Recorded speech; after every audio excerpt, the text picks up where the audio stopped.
Olá, ouvintes da Rádio Encontro X. Iniciamos agora mais um programa Bate-Papo da Saúde, na comunicação do professor Valdetrude Júnior.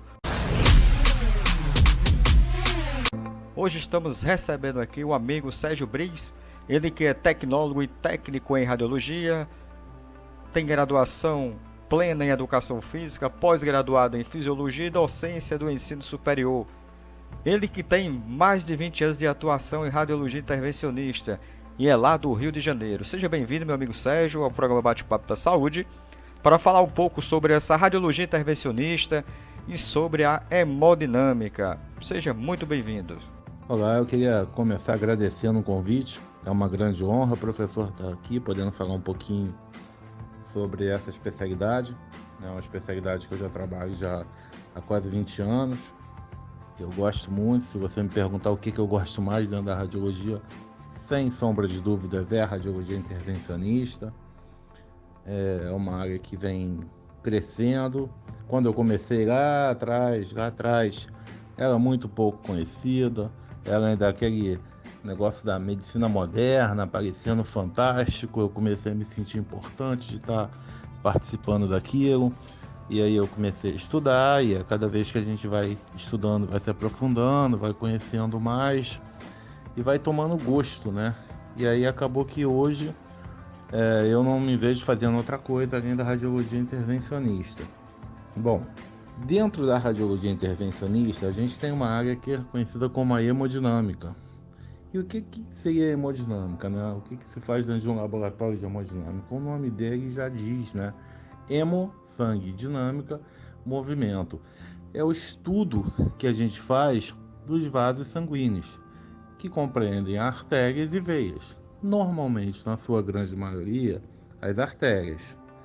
Então, a gente utiliza um meio de contraste, que ele serve para quê? Opacificar os vasos, porque eles têm uma baixa densidade, então é utilizado um contraste, que é injetado por um catéter, e ele vai opacificar esses vasos.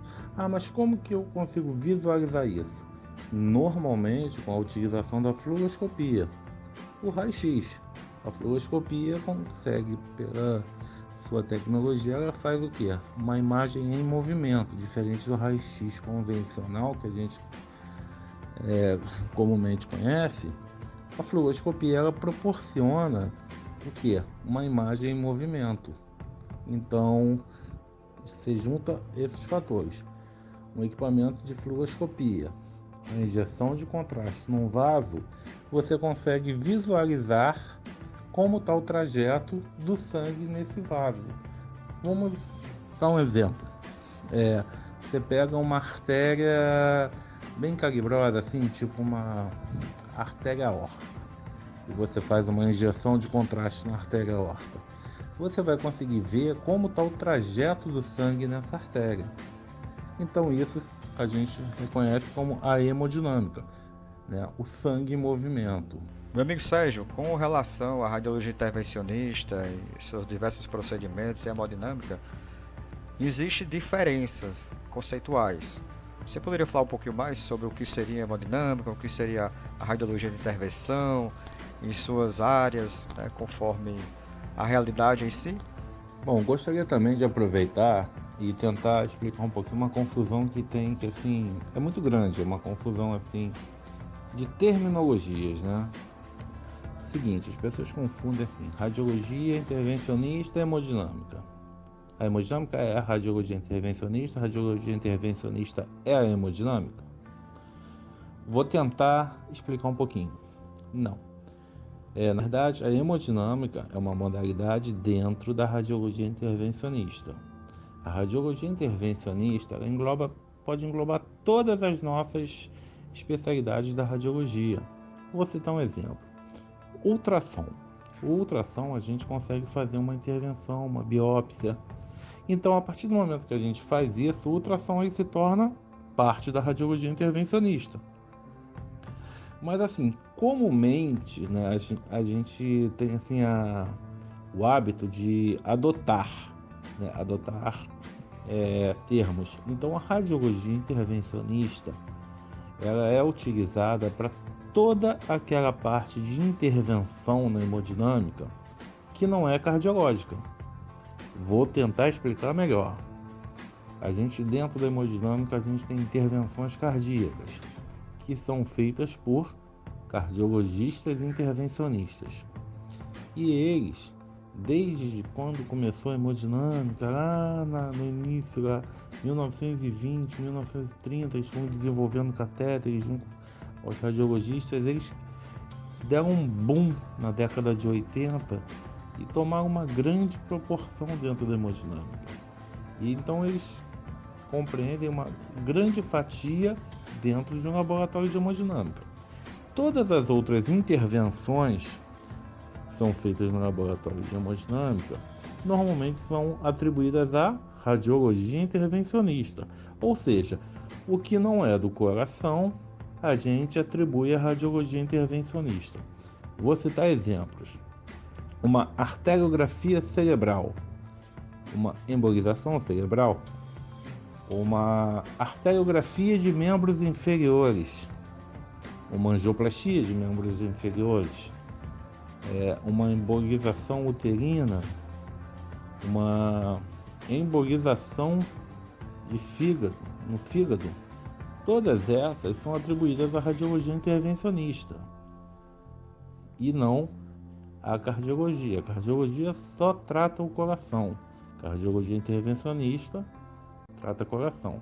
Então existe essa confusãozinha, mas é tudo uma questão de terminologia. Então a gente pode chamar assim de um laboratório de radiologia intervencionista, sim, mas dentro desse laboratório nós teremos o que? O setor de cardiologia intervencionista. Muito bom, professor Sérgio, muito esclarecedor esse contexto de diferenciação de termos, porque isso leva ao melhor entendimento realmente sobre ao que se refere a intervencionismo, ao que se refere a hemodinâmica. Mas com relação às terminologias, você pode aprofundar um pouquinho mais esse contexto para que nossos ouvintes tenham uma maior informação, um melhor contexto?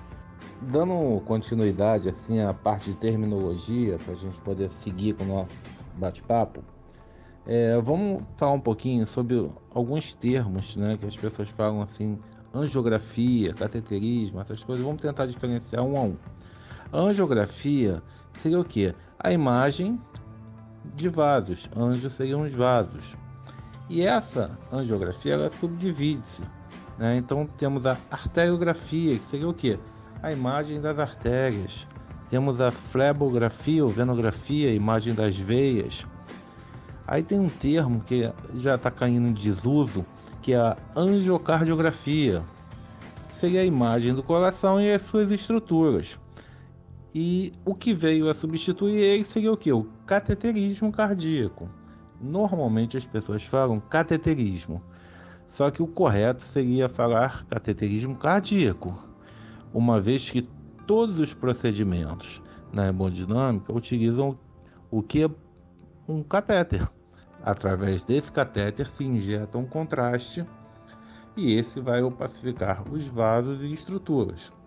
Então, o correto é cateterismo cardíaco. Porque se eu fizer uma arteriografia, que seria o que? A imagem das artérias, eu vou estar utilizando um catéter. Mas aí se habituou, através até da literatura, e ela é responsável pela essa utilização dos termos, né? Escrevi arteriografia para estudo das artérias e o cateterismo eles já convencionaram como sendo vasos do coração ou estruturas do coração. Pois bem, amigo, e com relação, ainda nesse contexto que estamos aqui, nessa conversa tão legal, né, tão esclarecedora, falando sobre radiologia intervencionista, hemodinâmica, quais são os fatores, Sérgio, que podem levar a uma deterioração da saúde do sistema circulatório, né? O que leva a problema do sistema circulatório, que pode ocasionar a necessidade de um procedimento intervencionista, cardiológico, hemodinâmico. Sérgio, e o que leva a esse estreitamento? Normalmente esse estreitamento é causado por maus hábitos alimentares, estilo de vida, sedentarismo, fumo, né, tabagismo e entre outros fatores. Mas atualmente os estudos, né, são desenvolvidos e mostram que a vida sedentária, uma alimentação desregrada e o tabagismo, eles acentuam muito o risco dessas placas se prenderem nas artérias e causarem um entupimento parcial ou total. Ou seja, qualidade de vida, né? Quanto maior a qualidade de vida, melhor. Ah, Sérgio, mas eu conheço uma pessoa que corria, nadava e fazia triatlon e era um esportista e infartou. Ok, temos também os fatores genéticos hereditários, que a pessoa pode vir com uma doença congênita, né, e trazer isso e desenvolver em determinada etapa da vida. Tenho também um conhecido meu, né, ele é um atleta. Você olhava para ele, o cara tinha um corpo atlético, o cara praticava ciclismo, natação, corria, e ainda voava ainda, fazia voo livre. Ou seja, você olhava, esse cara nunca vai ter um problema, e ele infartou. Dentro da dieta dele, a dieta dele era riquíssima em queijo. Ele comia queijo 3, 4 vezes por dia. Durante uma vida toda, ele tinha 40 e poucos anos. E então foi atribuída a essa gordura que foi se depositando durante uma vida inteira e ele teve um infarto. Para sorte dele, foi um infarto assim que não foi numa artéria tão importante, ele botou um stent e continua fazendo tudo o que fazia. Corre, nada, pedala e voa. E come menos queijo. Rádio Encontro X, a novidade começa aqui. Com relação, Sérgio, você citou agora sobre a questão do infarto. Você pode esclarecer mais um pouco, abordar mais um pouco esse assunto para que a gente gere um entendimento de forma bem simplista, realmente, para que o nosso ouvinte esteja mais antenado no assunto? Então, dando continuidade, vamos tentar agora explicar um pouquinho mais, só que sem assim aprofundar, sem complicar. O nosso músculo cardíaco, né, para ele bater, para o nosso coração bater, ter aquele funcionamento comum, nosso famoso tum-tum, tum-tum, ele precisa o quê? Ser irrigado com sangue. O sangue ele leva o oxigênio e nutrientes. E o nosso coração ele é irrigado por 2 artérias, sendo que uma delas se bifurca, ou seja, 3 artérias principais, que são a CD, coronária direita, CX, artéria circunflexa, e a DA, que é descendente anterior. Essas artérias elas são responsáveis pelo abastecimento de sangue no músculo cardíaco. E quando nós temos o estreitamento de uma artéria dessa, ou entupimento de uma artéria dessa, é que nós temos o chamado infarto do miocárdio, músculo cardíaco, pela falta de oxigenação naquela parte do coração. Ah, Sérgio, mas eu conheço uma pessoa que infartou e tratou e hoje está bem. Sim, exatamente, como eu falei do meu amigo. Você tendo uma lesão numa artéria, você tem outras 2 artérias que suprem, entendeu? A não ser que você tenha uma lesão grave, né, um entupimento muito severo numa artéria principal, e aí você tem o famoso ataque fulminante, infarto fulminante, e esse infelizmente não dá tempo de ser socorrido, não dá tempo de levar o paciente para uma mesa de intervenção na sala de hemodinâmica. Mas enfim, quando você consegue fazer o tratamento, os pacientes conseguem ter uma vida normal depois desse procedimento. É uma intervenção muito pouco invasiva, né? É feita uma punção na artéria radial, perto do punho do paciente, sobe-se um catéter E com esse catéter nós levamos um stent, que é uma malha de aço, que ela tem o quê? Ela tem uma finalidade de manter a artéria aberta naquele local do entupimento. Junto desse catéter entra um catéter balão, que é inflado e aí dilata aquele estreitamento, deixando o stent no local com a luz do vaso no formato original, ou seja, volta aquele fluxo sanguíneo numa região que já não estava recebendo sangue. Ou seja, você fez o que nesse momento? A famosa angioplastia, que é o tratamento de um vaso, né, que está entupido. Então, grosseiramente falando, a angioplastia, ela abre um vaso que se fechou, e a gente faz o que? A gente abre ele. Então, no caso de uma angioplastia cardíaca, a gente tem que pensar o que? Uma artéria do coração fechou e foi aberta através de um catéter balão e colocação de um stent, e o fluxo sanguíneo se regularizou. Bom, então a gente agora já começa a entender um pouquinho o que é o cateterismo cardíaco, a gente já começa a entender um pouquinho o que é uma angioplastia cardíaca. Então, além disso, nós temos outros procedimentos, tá? Na parte da cardiologia não para por aí não, tem bastante coisa, eu sei que o tempo aqui é um pouquinho curto, mas eu vou tentar falar rapidamente. Nós, dentro de um cateterismo cardíaco, nós entramos com o catéter dentro de uma das câmaras. Nós temos 4 câmaras no nosso coração, 2 átrios e 2 ventrículos. E o ventrículo esquerdo ele é responsável por bombear o sangue para o corpo inteiro, todo o corpo. Então nós entramos com um catéter dentro desse ventrículo e injetamos o contraste. Esse contraste vai mostrar como está a parede do ventrículo. E essa motilidade que chama, essa força que ela tem, vai me dizer a fração de ejeção, a quantidade de sangue que o coração está conseguindo bombear para o corpo. Isso é muito importante no estudo do cateterismo, né? O cateterismo é um exame diagnóstico, então isso diz muita coisa. Você pode começar um procedimento fazendo a ventriculografia, que é o estudo do ventrículo esquerdo. Também feito. Temos também um procedimento de intervenção que é a ablação.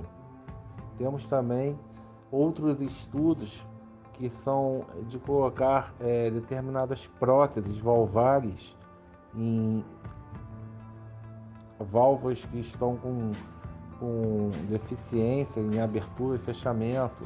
Então são N procedimentos feitos dentro do laboratório de hemodinâmica só no coração, fora outra parte do corpo que a gente vai falar em outras oportunidades. Eu estou passando assim superficialmente para dar uma ideia para nossos ouvintes do que se faz ali, mas então a função do tecnólogo, eu tenho que também dar essa abertura.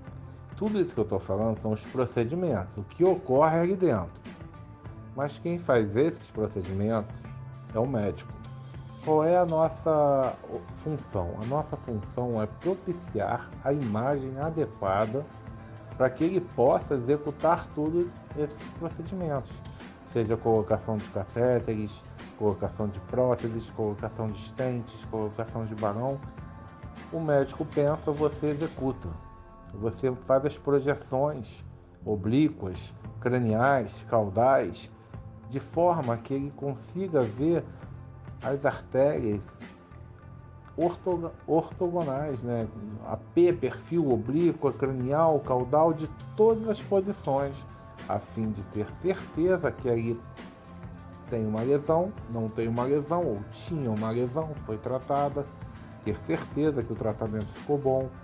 Então o nosso dever é, principalmente, mexer o angiógrafo, que é um arco em C fixo, e propiciar com isso uma imagem para o médico poder fazer todo o procedimento. Além disso, obviamente, nós temos as outras atribuições, que é documentação, é muito bom, muito importante você conhecer todo o processo dentro de uma saga de hemodinâmica, né? E isso implica muita coisa. Até fazeres que não são nossas obrigações, é importante sabermos. Montar uma mesa, é interessante você saber o que tem que ter numa mesa de procedimentos. Ah, mas é atribuição da enfermagem. Pois é, mas aí é uma equipe. A hemodinâmica se trabalha em equipe. É isso que tem que se deixar bem claro, né? Não existe uma hemodinâmica que uma pessoa seja mais importante que a outra. Todos temos aí o nosso papel de importância. E eu friso muito. Uma hemodinâmica não funciona se eu não tiver uma moça da limpeza treinada. Porque quando termina um procedimento, só começa outro quando a sala está limpa. Então, assim, a importância vai da moça da limpeza ao médico, a enfermagem, o técnico de imagem, a todos aí presentes tem a mesma importância. Realmente, Sérgio, é uma equipe multiprofissional, onde todos têm o seu nível, o seu grau de importância para o sucesso do procedimento, já que o que se busca ali é a melhoria do paciente, é salvar vidas, potencializar vidas, né? Afinal, todos são o amor de alguém. Então, desde a equipe de limpeza, a equipe cirúrgica, todos são importantes, todos são fundamentais para o sucesso do procedimento. Sérgio, e como você vê, como é que está a realidade, quais são os conhecimentos necessários para poder ingressar nessa área, como é que você vem vendo e o que é preciso realmente para que se torne um profissional da área da radiologia intervencionista relacionado à educação ou relacionado a outro contexto você julga ser importante? Então, professor, nesse primeiro encontro, eu quis dar só assim um embasamento geral do que é hemodinâmica e assim passei uma rápida assim explicação sobre o que é o cateterismo cardíaco, sobre o que é uma angioplastia cardíaca e assim algumas coisas que eu achei relevante falar nesse espaço de tempo que a gente tem.